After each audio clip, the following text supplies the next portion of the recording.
আসসালামু আলাইকুম। এখন আপনারা দেখবেন সংবাদ শিরোনাম।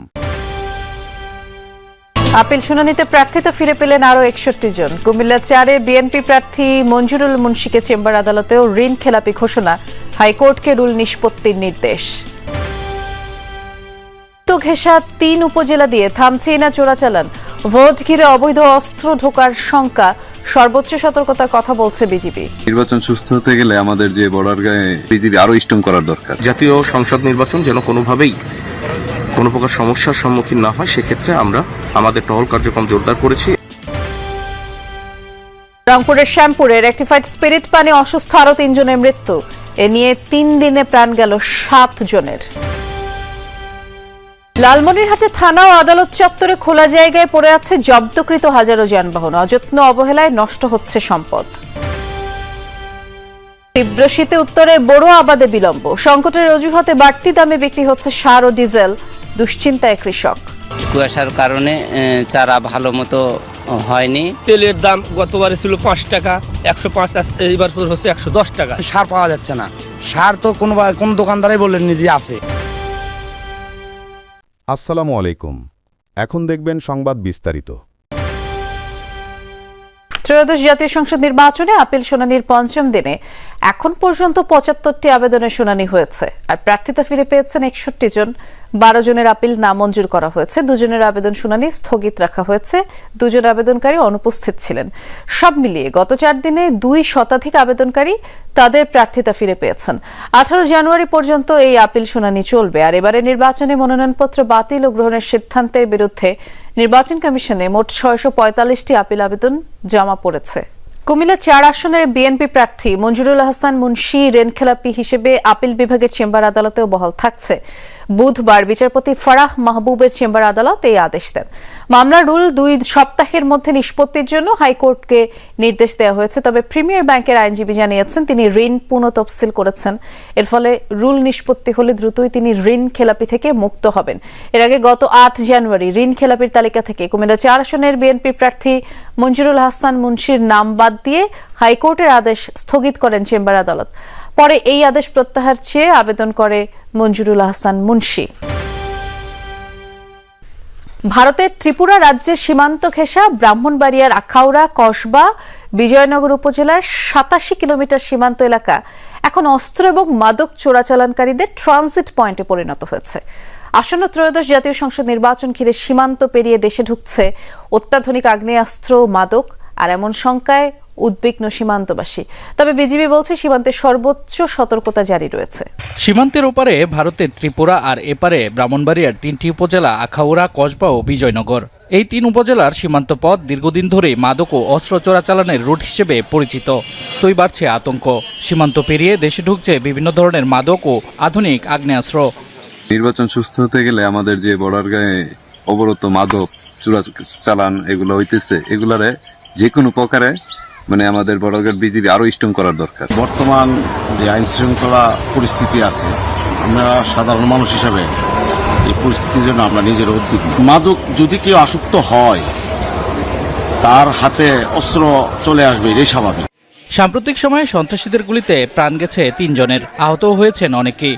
অবৈধ অস্ত্রের দাপটে আতঙ্কিত সীমান্তবর্তী সাধারণ মানুষ। ব্রাহ্মণবাড়িয়া 3 জনকে গুলি করে মারা হয়েছে, একাধিক আহত।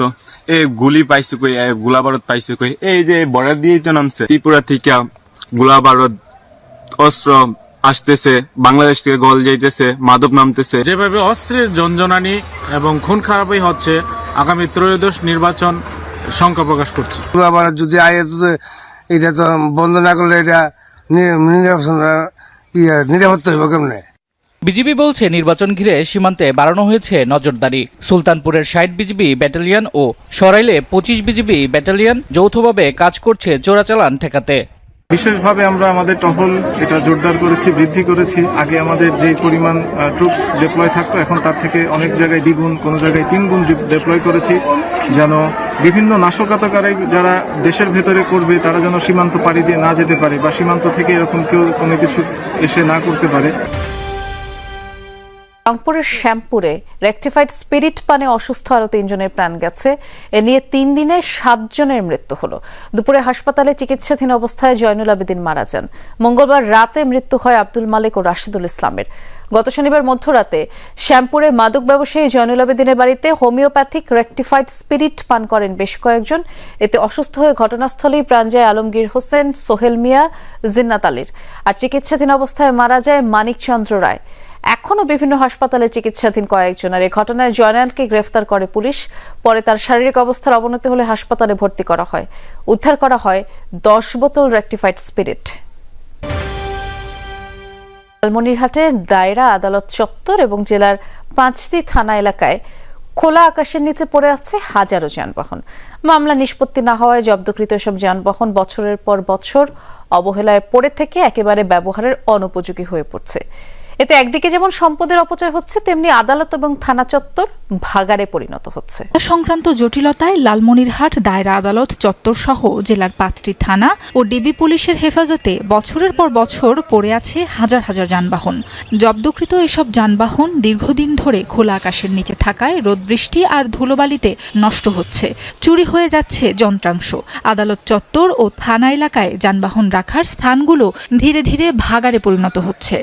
জব্দ তালিকায় গাড়িটির মূল্য নির্ধারণ করা আছে 2 লক্ষ টাকা। যখন সে হস্তান্তর হবে তার ক্ষেত্রে 20,000 টাকা সে বিক্রি করতে পারবে না। এটা আসলে স্বচ্ছতা আনা দরকার। যদি রাখতেই হয় তাহলে যথাযথ প্রক্রিয়া সংরক্ষণ করা উচিত, সেট করে, আর তা না হলে জিম্মায় দিয়ে দেওয়া উচিত। কোর্ট যেন একটু তাড়াতাড়ি বিধিবদ্ধ ব্যবস্থা গ্রহণ করে সাক্ষীগুলোকে তাড়াতাড়ি নিয়ে আসার জন্য। আইনজীবীরা বলছেন, মামলা যত দীর্ঘ হচ্ছে ততই ক্ষতিগ্রস্ত হচ্ছে জব্দকৃত যানবাহন, অথচ এগুলো রাষ্ট্রীয় সম্পদ হিসেবেই বিবেচিত।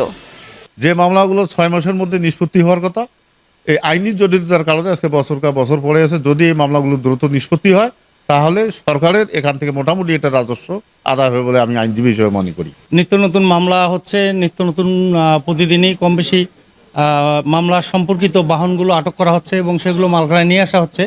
এখন যে অবস্থা, তাতে মালখানায় রাখার মতো তো আর জায়গা নেই। বিআরটিএ এবং আদালতের তথ্য মতে 2024-25 অর্থ বছরে প্রায় 6,500 যানবাহন মামলা সংশ্লিষ্ট আলামত হিসেবে তালিকাভুক্ত ছিল। এসবের মধ্যে রয়েছে চোরাই, নিবন্ধনহীন, কাগজপত্রবিহীন, অবৈধ যানবাহন ও মাদক সহ বিভিন্ন মামলার আলামত। সবচেয়ে বেশি যানবাহন জব্দ হয়েছে মাদক মামলায়। চিফ জুডিশিয়াল ম্যাজিস্ট্রেট মহোদয় বরাবরে আবেদন করি, সে আবেদন পর্যালোচনা করে একটা উনি কমিটি করে দেন। 3 সদস্য বিশিষ্ট বিজ্ঞ বিচারকগণ কমিটি করে দেন। সেই কমিটির মাধ্যমে এই বিধি মোতাবেক এই মালামালগুলো নিষ্পত্তি করা হয়ে থাকে। প্রশাসনের ভাষ্য, মামলা শেষ না হওয়া পর্যন্ত জব্দকৃত আলামত নষ্ট হলেও তাদের কিছু করার থাকে না। তবে যেসব মামলা নিষ্পত্তি হয়েছে আলামত হিসেবে জব্দ, সেসব পরিবহন নিলাম প্রক্রিয়া চলছে। উত্তরে শুরু হয়েছে বোরো ধানের চাষাবাদ। শীতের তীব্রতায় কিছুটা দেরিতে চারা রোপণ করতে হচ্ছে। অন্যদিকে চাষিকে অস্থির করে তুলেছে সার এবং ডিজেলের বাড়তি দর। তদারকি বাড়ানোর তাগিদ কৃষকের। অন্যদিকে কৃষি কর্মকর্তার দাবি, নওগাঁয় সার ও ডিজেলের সংকট নেই। কুয়াশার কারণে চারা ভালো মতো হয়নি। এখন একটু আবহাওয়া অনুকূলে আছে, চারা প্রায় হওয়ার দিকে।